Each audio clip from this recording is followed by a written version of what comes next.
Hoje nós vamos iniciar essa série falando sobre duas coisas muito importantes que são a base para o entendimento do nosso papel na missão de Deus: a autoridade de Cristo e o poder do Espírito.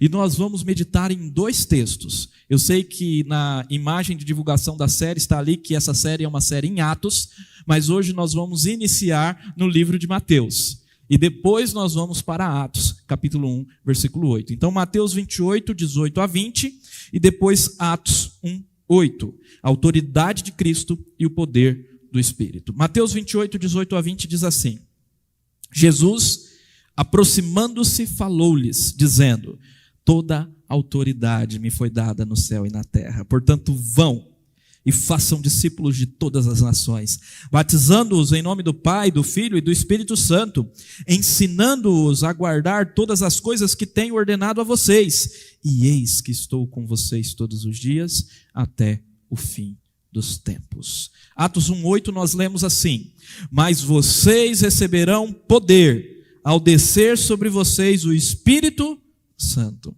e serão minhas testemunhas, tanto em Jerusalém, como em toda a Judéia e Samaria, até os confins da terra. Vamos orar mais uma vez?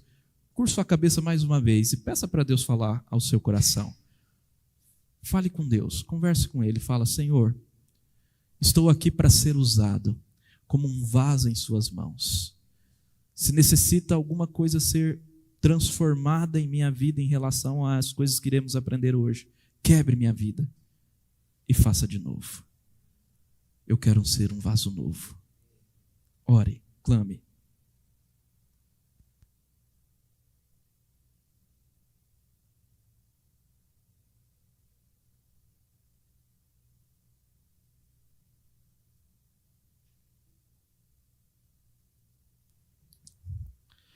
Senhor Deus, enche o nosso coração de Ti. Ó Pai, que ao longo dessa série nós possamos aprender, ó Pai, a grandiosidade de Sua missão nessa terra, do resgate de pecadores, da formação da Tua igreja, que nós fazemos parte, que somos, do perdão que recebemos em Cristo Jesus e do nosso papel como igreja do Senhor no testemunho, no anúncio da Tua palavra. Que possamos, ó Deus, aprender e nos comprometer com a Tua glória, com o Teu evangelho, com o poder de Deus, diante da autoridade de Cristo, em nome de Jesus. Amém. Queridos, esse mês de agosto, é conhecido por nós presbiterianos como o mês de missões. Agosto é o mês de missões para a IPB. Mês de missões por causa do nosso plantador.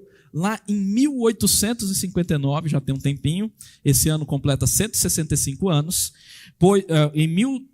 em 12 de agosto de 1859, o pastor Ashbel Green Simonton foi quem plantou a igreja presbiteriana. Ele chegou, na verdade, no Brasil nessa data. Então, a nossa igreja é fruto da missão do pastor Ashbel Green Simonton, que plantou a igreja presbiteriana em 1859, a partir de 1859, 12 de agosto de 1859. E é interessante que esse pastor, ele teve um ministério aqui no Brasil muito curto, relativamente curto em relação aos ministérios dos pastores hoje em suas igrejas. Ele teve um ministério no Brasil de apenas 8 anos, mas nesses 8 anos ele organizou uma igreja, organizou um presbitério, organizou um jornal, organizou um seminário e faleceu então em 1867, aos 34 anos, apenas 8 anos após a sua chegada no Rio de Janeiro. Faleceu de uma doença, e alguns historiadores falam que é malária, outros febre amarela, mas faleceu de uma dessas doenças aqui no Brasil. Interessantemente, antes dele vir para o Brasil, em torno aí de 1855, quando ele decide então vir para o Brasil, algumas pessoas começaram a questioná-lo e questionaram exatamente isso. o perigo dele ir para um país tropical, um país onde havia diversos tipos de doenças desconhecidas. E ele fala a seguinte frase, olha que interessante essa frase dele: a única segurança está na submissão à vontade e aos propósitos divinos. A única segurança está na submissão à vontade e aos propósitos divinos. Sob a direção de Deus, o lugar de perigo é um lugar de segurança. E, sem a sua presença, nenhum abrigo é seguro. Que legal, né? Uma frase que foi dita por aquele que plantou a Igreja Presbiteriana no Brasil, teve um ministério extremamente frutífero, apesar de 8 anos apenas, e ter morrido 8 anos após a sua chegada no Brasil. Que interessante. A única segurança está na submissão à vontade e aos propósitos divinos. Bom, o que é missão? Ashbel Green Simonton, ou somente Simonton, né? A gente chama ele somente Simonton mais fácil. Ele era um pastor presbiteriano ordenado, mas também um missionário que saiu da sua terra e foi para outra terra, para outro país. O que é missão? Missão é somente quando nós vamos para outro país? Ou missão envolve outras atividades da igreja? Interessantemente, há uma definição de um teólogo chamado Bavinck, que abrange o que é missão. Ele diz: missão é essencialmente nada mais do que a atividade de Cristo realizado por meio da igreja, é uma atividade de Cristo, que a igreja realiza, pela qual a igreja, neste período intermediário, antes do retorno de Cristo, chama os povos da terra ao arrependimento e à fé em Cristo, de modo que se tornem seus discípulos, e pelo batismo sejam incorporados à comunhão daqueles que esperam a vinda do reino. Ou seja, missão se faz não apenas no exterior, mas em qualquer lugar que o evangelho seja pregado. Porque missão é o quê? É o chamado dos povos, seja o nosso vizinho, seja o goianiense, seja de outra cidade, seja do Brasil ou de outro país, chamado daqueles que ainda não conhecem a Cristo ao arrependimento e à fé em Cristo, de modo que se tornem discípulos do Senhor, incorporados à comunhão dos santos através do batismo. Essa é a nossa missão. E é isso que a igreja faz há mais de 2.000 anos, um pouco mais de 2.000 anos, ou 2.000 anos. É isso que a igreja faz. Nós estamos evangelizando. Nós estamos falando de Cristo. Nós estamos pregando o evangelho, mas estamos também discipulando, fazendo discípulos, incorporando pessoas à comunhão da igreja e todos nós juntos esperando a vinda do reino. Carlos Del Pino, pastor também presbiteriano, foi pastor aqui em Goiânia, diretor do seminário, e atualmente está fazendo missão na Espanha. Ele diz o seguinte: a missão da igreja não pode ser algo independente de Deus e de Cristo, como se a igreja pudesse realizá-la por si só. O grande ponto dessas duas frases, tanto a definição do Bavinck como da frase de Carlos Del Pino, é que a missão da igreja é a missão de Deus. Porque a missão é a obra de Cristo feita por intermédio da igreja. Cristo que está fazendo essa obra, e Cristo nos usa. Ele é o cabeça e nós somos o corpo. Somos instrumentos em sua mão para cumprir a sua vontade. A missão da igreja, então, é a Missio Dei. Eu já expliquei aos irmãos, mas dando um passo para trás, o que é Missio Dei? É literalmente missão de Deus. E qual é a missão de Deus, segundo as Escrituras Sagradas? 2 textos nos revelam muito bem essa missão. O texto de 2 Coríntios 5,19, que Paulo diz que Deus nos reconciliou consigo e nos deu o ministério da reconciliação, somos embaixadores dele. E olha só, esse ministério da reconciliação é este, a saber, que Deus estava em Cristo. Quem que estava? O próprio Deus, é uma missão de Deus, é uma obra de Deus. Deus estava em Cristo reconciliando consigo o mundo, não levando em conta os pecados dos seres humanos e nos confiando a palavra da reconciliação. A missão de Deus é conceder perdão a pecadores e reconciliá-los consigo mesmo, através do quê? De Cristo. É isso que Colossenses capítulo 1, versículo 20 nos diz, que Deus... Foi do agrado de Deus, versículo anterior, que em Cristo residisse toda a plenitude e que, havendo feito a paz pelo sangue da sua cruz, por meio dele, por meio de Cristo, reconciliasse consigo mesmo todas as coisas, quer sobre a terra, quer nos céus. Deus está reconciliando todas as coisas consigo mesmo. Isso é a nova criação que está sendo feita em Cristo Jesus. Por isso que o próprio autor de 2 Coríntios, Paulo, nos diz que em Cristo Jesus nós somos uma nova criação. Somos nova criatura, que é literalmente nova criação. Por quê? Porque Ele está fazendo uma nova criação, Ele está reconciliando, Ele está fazendo novos céus e nova terra, Ele está restaurando todas as coisas. E o último ato é o retorno de Cristo, quando tudo será restaurado e o povo, os filhos de Deus, o povo de Deus, serão manifestados em glória para habitarem com Ele para todo sempre. Então essa é a obra de Deus, essa é a obra. E nessa obra que nós encontramos o nosso papel, o nosso propósito como igreja aqui na terra. Entendam, se Deus não quisesse que nós nos envolvêssemos com a obra dele, com essa obra gigantesca, no simples ato de alguém se converter, no simples ato da gente derramar água na cabeça de alguém, essa pessoa imediatamente já seria arrebatada para o céu. Vocês já pensaram por que isso não acontece? Ah, mas fulano já se converteu, mas por que ele não foi levado de vez? Tirado desse mundo de dores? Porque Deus tem um propósito para nós. Um propósito coletivo, sim, como igreja do Senhor, para nós fazermos discípulos. Sim, o fim principal do homem é a glória de Deus. E nós cumprimos o nosso propósito como igreja, o nosso fim principal, adorando Ele. Fazemos isso domingo após domingo. Mas a igreja também tem uma missão, que é fazer discípulos.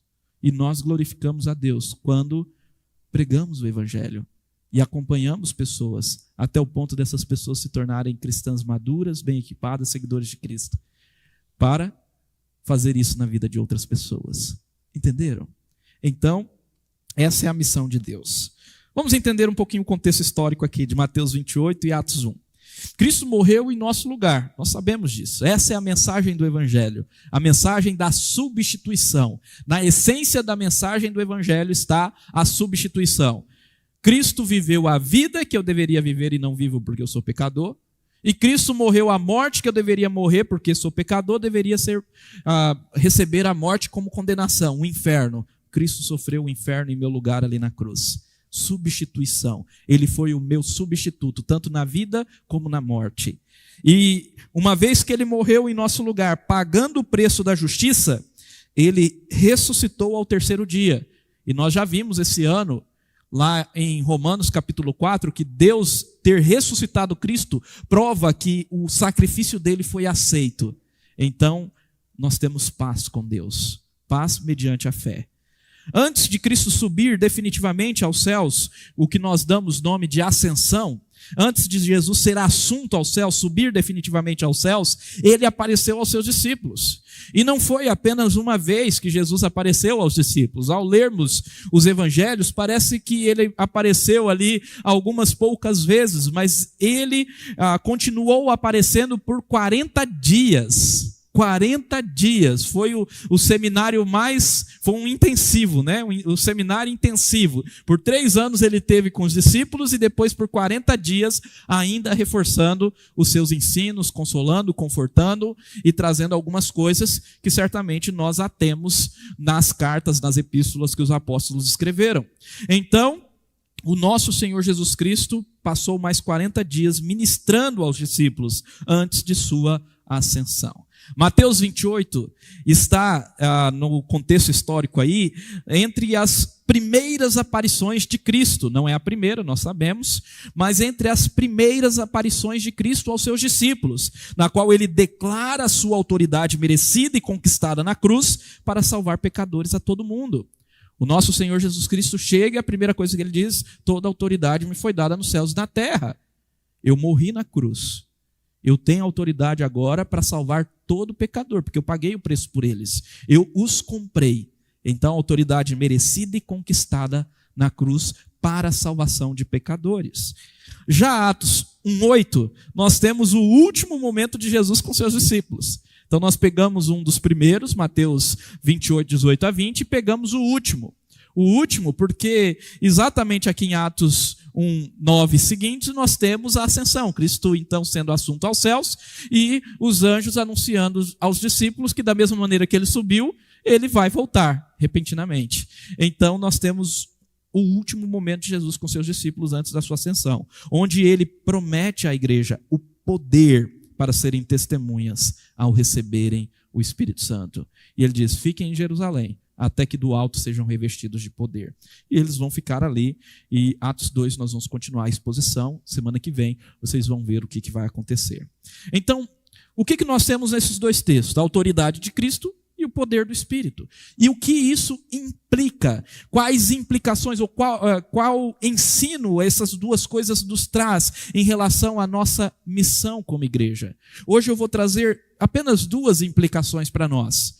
E eu não vou fazer igual sempre faço, né, aqueles pontinhos mais curtos, combinando todos eles. Eu vou trazer aqui dois argumentos, duas implicações mais longas quanto à autoridade e depois quanto ao poder de Cristo, o poder do Espírito que nós recebemos. A primeira coisa é: a compreensão da autoridade de Cristo deve nos levar a priorizar o fazer discípulo para Ele. Preste atenção nisso daqui, meus irmãos. Isso é muito importante. A compreensão da autoridade de Cristo deve nos levar a priorizar o fazer discípulos para Ele. O que é mais importante na vida da igreja? Sem dúvida nenhuma, mais importante na vida da igreja é adorar. Não tenho dúvida disso. Por quê? Porque é isso que nós vamos fazer na eternidade. Nós vamos adorar. Daqui 100 anos você vai estar adorando. Você não vai estar evangelizando, porque os anjos não precisam de evangelização. Então daqui 100 anos nós vamos estar lá no coro celestial. O Wade vai estar lá no violãozinho, vai ser uma harpa santa, né, Wade?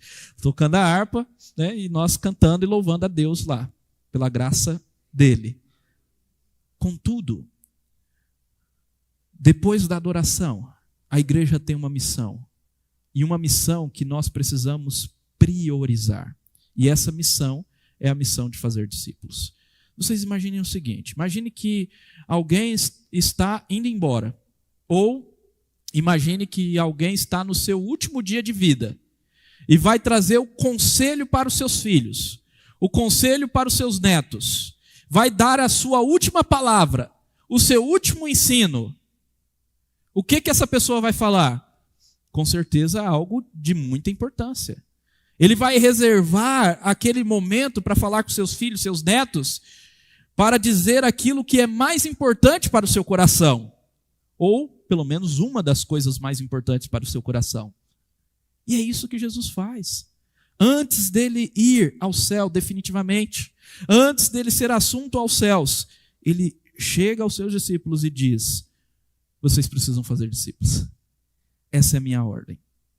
O pastor Jean, e eu sempre reforço isso, uma vez pregou na nossa igreja, aniversário de 5 anos da nossa igreja. E ele pregando no aniversário de 5 anos, ele falou: olha, Deus não nos mandou, vão e criem corais. Deus não nos mandou, vão e construam prédios.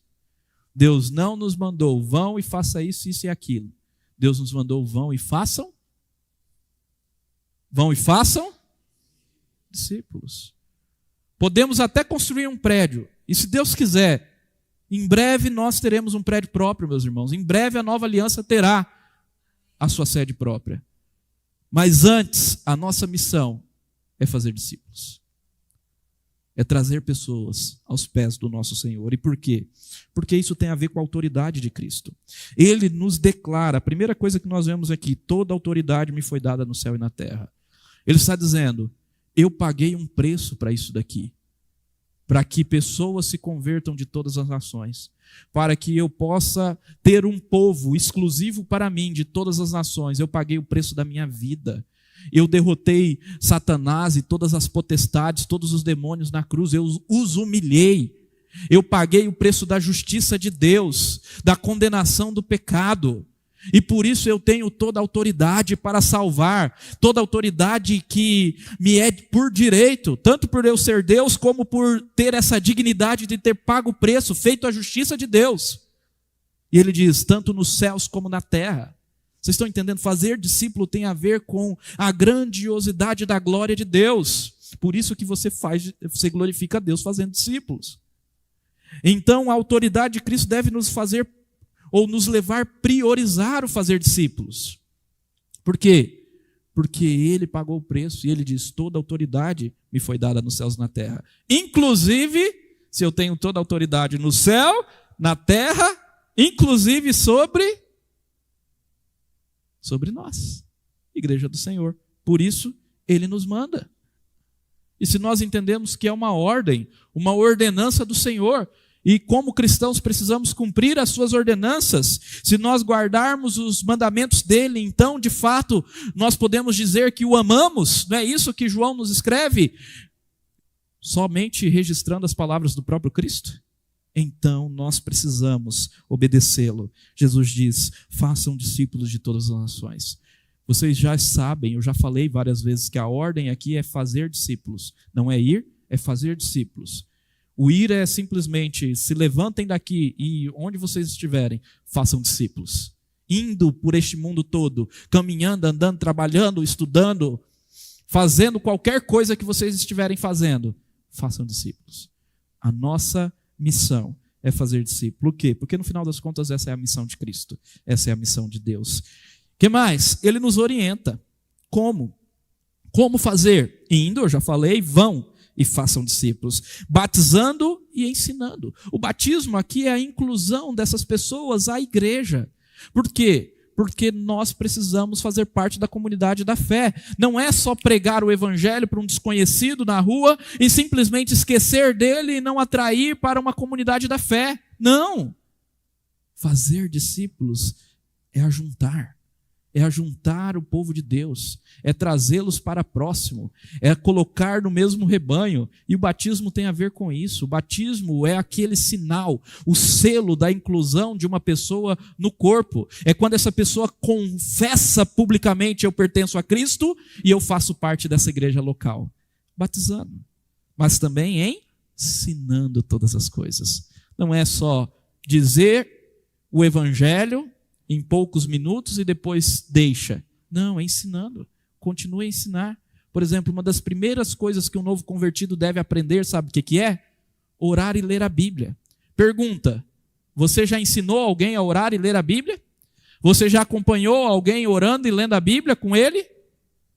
Nisso, outras igrejas estão anos-luz de nós. Eu conheço ministérios em outras igrejas que todos os dias ligam para o novo convertido para orar. Fazem 40 dias de oração. E eu não estou falando sobre a motivação de fazer isso ou não. Se a motivação está errada, eles vão resolver com o Senhor. Mas, meus irmãos, nós precisamos ensinar. Ensinando-os a guardar tudo o que vos tenho ordenado. Pega o Pai Nosso lá. Ensina o Pai Nosso para alguém. Ensina os 6 pedidos de oração do Pai Nosso. Você já ensinou? Ensinou para os seus filhos? Uau! Nós precisamos ensinar. Não é só dizer vem à igreja, mas continuar ensinando. Claro que de maneira institucional, a igreja tem esse papel também do ensino. E nós fazemos isso no culto, algumas igrejas na escola bíblica, a nossa igreja no discipulado e nos elos. Mas não é só isso. Nós também somos igreja de maneira individual, somos igreja, somos membros do corpo. Juntos somos o corpo, mas separados os membros. E cada um de nós podemos levar a palavra de Deus às pessoas. Amém? Então, ensinando todas as coisas, tudo o que vos tenho ordenado. E por fim, ele nos anima, nesse texto aqui de Mateus 28. Ele nos anima porque ele sabe que não é uma tarefa fácil. Levar o evangelho não é fácil. E ele diz, eis que estarei com vocês todos os dias até o final dos tempos. O ânimo que ele nos traz é exatamente esse, da sua presença constante, na certeza de que ele está conosco. Nós podemos fazer discípulos, nós podemos falar do evangelho, nós podemos cumprir a missão que é de Cristo, e ele nos usa para a sua glória. Amém? Em segundo lugar, a segunda implicação. Então, a primeira é a compreensão da autoridade de Cristo deve nos levar a priorizar o fazer discípulo para ele. É uma prioridade em sua vida, meu irmão? Mais do que outras coisas. Esse mundo vai passar. Do que adianta ganhar o mundo inteiro e perder a sua alma? Do que adianta labutar com coisas fúteis, inúteis muitas vezes, e não levar ninguém para o Senhor Jesus Cristo? E se Jesus te perguntasse, quantas pessoas você já trouxe para mim? Não é quantas pessoas você explodiu o evangelho. Quantas pessoas você realmente trouxe para mim? Quantas pessoas você trouxe até o altar para serem batizadas e elas subiram aqui segurando na sua mão? Quantas? Essa é a pergunta. Se Jesus te perguntasse isso, quantas você diria? Ainda bem que ele viveu a vida que nós deveríamos viver, né, meus irmãos? Porque se não é graça, ai de nós. Então, deve nos levar a priorizar. Tem a ver com a autoridade dele sobre nós, sobre a igreja, sobre todo mundo. E mais, o revestimento, o derramamento do Espírito, o revestir do poder do Espírito para sermos suas testemunhas deve nos levar a fugir da timidez. E claro, eu usei um termo aqui mais para o lado da timidez, um eufemismo, porque o termo eu queria colocar era covardia mesmo. Fugir da covardia. Timidez. Deve nos fazer fugir disso. Por quê? Porque nós somos revestidos de poder. Olha Atos 1:8. Atos 1:8, que texto maravilhoso. Mas vocês receberão poder ao descer sobre vós o Espírito Santo, e serão minhas testemunhas, tanto em Jerusalém, como em toda a Judéia e Samaria, até os confins, o termo aqui, até os limites da terra. Até os limites da terra. Vocês serão minhas testemunhas. Primeira coisa que nós vemos aqui é que é o Espírito Santo que nos concede poder. É o Espírito Santo que concede poder à igreja. Muitos dizem que o livro de Atos poderia ser chamado não de Atos dos Apóstolos, mas poderia ser chamado de Atos do Espírito. E eu concordo com isso, porque o que nós vemos aqui no livro dos Atos dos Apóstolos é o Espírito Santo movendo a igreja para evangelização. O Espírito Santo ungindo os primeiros discípulos, os apóstolos, com poder para evangelizarem ali em Jerusalém no Pentecostes. O próprio Espírito conduzindo eles para Samaria. Eles ficaram em Jerusalém, era bom continuar ali em Jerusalém, e então o Espírito Santo traz uma perseguição e eles são espalhados ao mundo, vão para Samaria, depois, primeiro para a Judéia, depois para Samaria, e depois até os confins da terra, alcançam os gentios. O Espírito Santo levantando Paulo e Barnabé para as viagens missionárias. É o ato do Espírito. É o Espírito Santo plantando cada igreja, igrejas que foram as mães das igrejas que hoje existem, igrejas que muitas delas não existem mais. Deixaram de existir lá naquela região, mas que delas todo o cristianismo se originaram, através da pregação dos apóstolos. Meus irmãos, que coisa maravilhosa. É o Espírito que concede o poder à igreja. São atos do Espírito.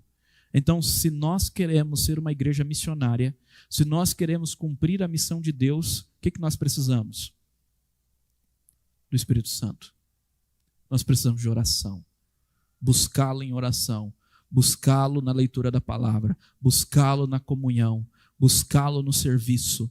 Nós precisamos buscar o Espírito Santo. Pedir a Cristo, encha-nos com teu Espírito, aviva a tua obra. Em nome de Jesus. E o poder não é um poder para outra coisa, é o poder para sermos testemunhas de Cristo e do Evangelho. E o termo testemunha aqui é muito legal. Testemunhas é o termo que aparece aqui em grego, é mártires. Da onde vem aquela ideia daquele que morre por causa daquilo que está sendo anunciado. É o mesmo termo. É o mesmo termo que vai aparecer lá em Apocalipse, tanto para testemunha, como também para aqueles que morreram por causa do Evangelho. Então nós somos testemunhas. Testemunha é aquele que vê algo, que vivenciou algo, e então ele fala a outra pessoa sobre isso que ele viu, vivenciou, que ele testemunhou. Isso é uma testemunha. Os apóstolos eram testemunhas oculares do que Cristo fez. Nós somos testemunhas do que Cristo está fazendo e temos a vivência com ele. Por isso podemos anunciar.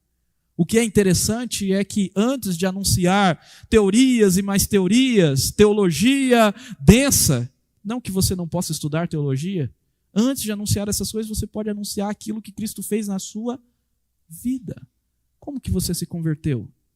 O que você era antes de Cristo? O que você é agora, depois de Cristo na sua vida? O que você aprendeu de Cristo todos esses anos? Esse é o testemunho. A nossa própria vida, a experiência de vida, pode testemunhar a Cristo, não a nós mesmos. Sempre o foco é a glória do nosso Senhor. Então, o poder para sermos testemunhas de Cristo, e o poder é o poder para sermos testemunhas de Cristo e do Evangelho. E mais, o testemunho de Cristo tem um caráter universal. Ele é para ser pregado em todo o mundo, até os confins da terra. Então, a igreja de Atos, a primeira igreja, a igreja primitiva, ficou em Jerusalém. Mas o Espírito Santo, não, eu quero que vocês se espalhem. Espalhou eles. E eles pregaram em todo o mundo. E o cristianismo cresceu naquela época, mesmo debaixo de perseguição. Eu sempre tenho falado no discipulado, meus irmãos, e eu quero destacar isso aos irmãos. É uma questão de poder. Muitas pessoas me dizem, pastor, mas eu não sei testemunhar. Pastor, eu não sei falar. Pastor, eu não sei o que falar. E meu irmão, sim, você pode buscar capacitação. No próprio site da nossa igreja, o site da IPB, você encontra diversos cursos. Site da APECOM, da nossa igreja, que é a agência de comunicação, você encontra diversos cursos sobre evangelização. Todos os anos nós temos trazido cursos aqui também para a nossa igreja. Eu tenho ministrado cursos de evangelização. Agora, o grande ponto é que não adianta você fazer todo o curso, você pode fazer todo o seminário presbiteriano e se doutorar no Mackenzie. E ainda assim não ser um evangelista, não evangelizar ninguém. Porque não é uma questão de capacidade, de capacitação, é uma questão de poder. O poder que vem do Espírito. Vocês estão entendendo isso? Eu não quero que entendam de maneira errada. Não estou falando uma coisa que é pentecostal, o pastor está pentecostal. Não, eu estou falando algo que é bíblico.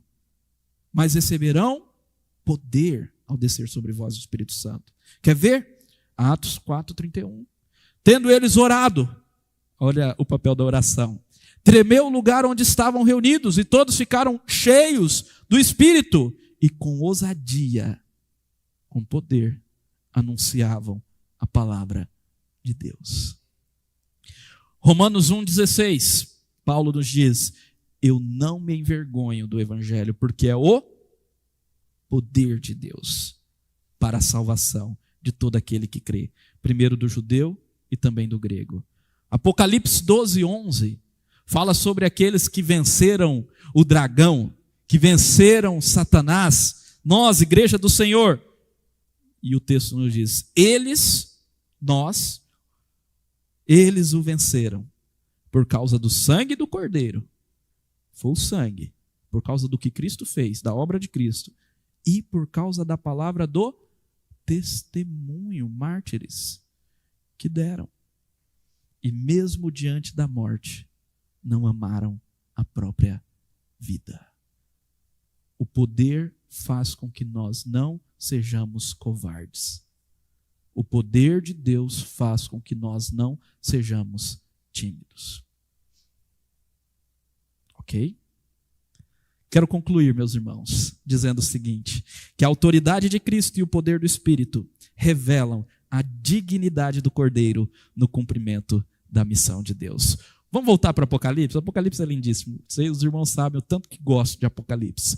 Lá em Apocalipse 5, dos versículos 9 a 14, nós temos alguns cânticos. E eu selecionei só os cânticos aqui.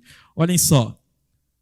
Olha como que o poder e a autoridade, o poder de Cristo e a autoridade de Cristo e o poder do Espírito revelam, destacam a dignidade do Cordeiro e faz com que nós o adoremos. O texto diz: digno és, está falando do Cordeiro, de pegar o livro e quebrar os selos. Por quê? Por que ele é digno? Porque fostes morto, e com o teu sangue comprastes para Deus os que procedem de toda tribo, língua, povo e nação. E para o nosso Deus os constituíste reino e sacerdotes. Derramou o seu espírito, deu poder a eles, constituindo reino e sacerdotes, e eles reinarão sobre a terra. Irmãos, nós já reinamos. Você entende que a igreja reina com Cristo? Esse é o poder de Deus sobre nós, poder do Espírito.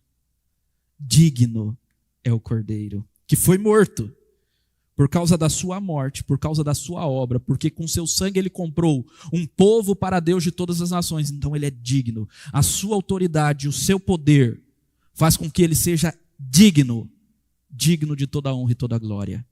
Digno é o Cordeiro que foi morto de receber o poder, a riqueza, a sabedoria, a força, a honra, a glória e o louvor. Aquele que está sentado no trono, àquele que está sentado no trono e ao Cordeiro sejam o louvor, a honra, a glória e o domínio para sempre. Amém. Digno é o Cordeiro. Irmãos, missão de Deus diz respeito a isso daí. Ao fato de que Jesus Cristo morreu e por sua morte, pelo seu sangue, ele comprou um povo de todas as nações. Por isso que na imagem aqui do Missio Dei, não dá para ver muito bem aqui, mas na imagem da nossa série, há países do mundo. Sempre quando nós falamos sobre missão ou missões, nós colocamos imagem de países, porque é isso, de todas as tribos, de todos os povos, muitos virão adorar ao Senhor. E nós somos prova disso. Nós somos um povo misto. O Brasil, o brasileiro, é um pouquinho de cada povo. E nós estamos aqui adorando ao Senhor. Amém? Como aplicar? Como praticar? Priorize a missão. Faça discípulos. Quem que você está ensinando a orar? Quem que você está pegando na mão e trazendo aqui para nós batizarmos? Faça discípulos. Em nome de Jesus. Envolva-se com a missão de Deus no mundo. Ele está concedendo perdão aos homens. Busque se encher do Espírito. Utilize os meios de graça. Oração, leitura da palavra, comunhão, partir do pão, Santa Ceia e o serviço. A gente quase nunca lista o serviço, mas servindo você cresce também. Quando você, de maneira altruísta, abandona a si mesmo, o seu tempo que você poderia estar fazendo qualquer outra coisa, e dedica este tempo para o próximo, para ajudar o outro, para ajudar a igreja, isso traz um crescimento impressionante, meus irmãos. Então, sirva em nome de Jesus. Fuja da timidez, clame pelo poder para ser testemunha de Cristo, mesmo em face da morte ou da perseguição. Veja, por fim, veja a beleza da autoridade de Cristo e o poder do Espírito e glorifique a Deus pela dignidade do Cordeiro, por sua redenção e pelo cumprimento da missão de Deus. Cristo cumpre a missão de Deus. E a prova que Cristo cumpre a missão de Deus somos nós. Se Cristo não cumprisse essa missão de salvar pecadores, nós não estaríamos aqui. Se a igreja não tivesse pregado o Evangelho todos esses anos depois da ressurreição e ascensão de Cristo, nós não estaríamos aqui. Se estamos aqui, é porque Cristo cumpre a missão de Deus. E essa missão continuará sendo cumprida. E nós somos chamados a adentrar ela. Nas palavras de Simonton, mais uma vez, a única segurança está na submissão à vontade e aos propósitos divinos. Sob a direção de Deus, o lugar de perigo é lugar de segurança. E sem sua presença, nenhum abrigo é seguro. Se submeta à vontade de Deus e cumpra a missão dele para a sua vida. Curva sua cabeça e ore.